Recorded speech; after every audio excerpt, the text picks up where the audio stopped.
Le long des rails, parfois seuls, le plus souvent groupés, ils avancent coûte que coûte vers l'entrée du tunnel sous la Manche.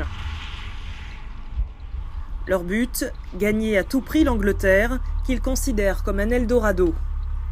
Des migrants en provenance de Syrie, d'Érythrée ou d'Afghanistan, ils fuient la guerre, la misère, en quête d'une vie meilleure. Pourtant, à quelques centaines de mètres de là, les forces de l'ordre veillent. CRS, gendarmes mobiles ou réservistes. La gendarmerie est compétente sur les communes de Coquelles et Fréthun. À Fréthun, un véhicule de la gendarmerie est posté devant les grilles qui séparent de la voie ferrée. Les équipes se relaient jusque tard dans la nuit. Alors en quoi consiste leur mission ? Le constat a de quoi surprendre. Leur rôle se cantonne uniquement à repousser les migrants dans la zone surveillée par la police ferroviaire de la SNCF. L'uniforme suffit, le plus souvent, à les effrayer. Le lendemain matin, même endroit, scénario différent. Des migrants repoussés vers l'entrée du tunnel errent sur les voies. Apprécié des riverains, la présence des gendarmes pose question. Oui, ça va tous les jours. Tous les jours sont là, ils montent la garde. Qu'est-ce qu'ils peuvent faire ? Ils peuvent rien faire. De toute façon. Quand ils sont une trentaine, qu'est-ce qu'ils vont faire ? Enfin, c'est peut-être pas leur rôle non plus, les gendarmes. Je sais pas si c'est vraiment leur rôle de monter la garde comme ça, parce que ça va passer des journées entières, là, des fois. À monter la garde comme ça. Un gendarme, c'est pas comme ça. Il a qu'à appeler l'armée, ça ira plus. Franchement. De longues heures d'attente et de surveillance. Voici le quotidien des 4 escadrons de gendarmes mobiles déployés sur place. Une présence permanente appuyée par l'armée de terre.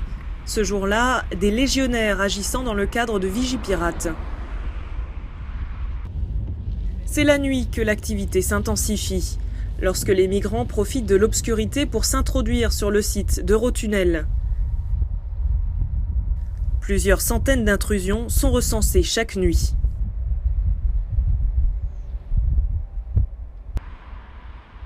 Dans la nuit du 2 au 3 octobre, une centaine de migrants ont même forcé le passage malgré la présence des gendarmes et ont réussi à parcourir 15 km dans le tunnel. Bilan, 2 gendarmes blessés et les migrants relâchés. Il y a quand même une espèce de ras-le-bol qui s'est installé depuis un certain temps de la part de mes collègues, puisque tous les jours, bis repetita, on interpelle, on relâche, et le lendemain on réinterpelle, on relâche. Les journées se passent à ça, quoi. La surveillance, c'est la surveillance des migrants. La surveillance de la population, elle diminue. Alors ça tient aussi des effectifs, puisque les mobiles sont, comme les CRS, font le même travail. Interpellation, empêcher les migrants de rentrer, remise en liberté dans les minutes, voire les heures qui suivent, puisqu'il n'y a même pas d'arrestation. Ce n'est que des interpellations pour 1 heure, quoi, c'est tout. Voilà. Équipés de pinces, de barres de fer, les migrants cherchent à traverser les grillages ou à les franchir. Pour éviter ces intrusions, des barrières de plus de 2 mètres sont progressivement installées le long des voies.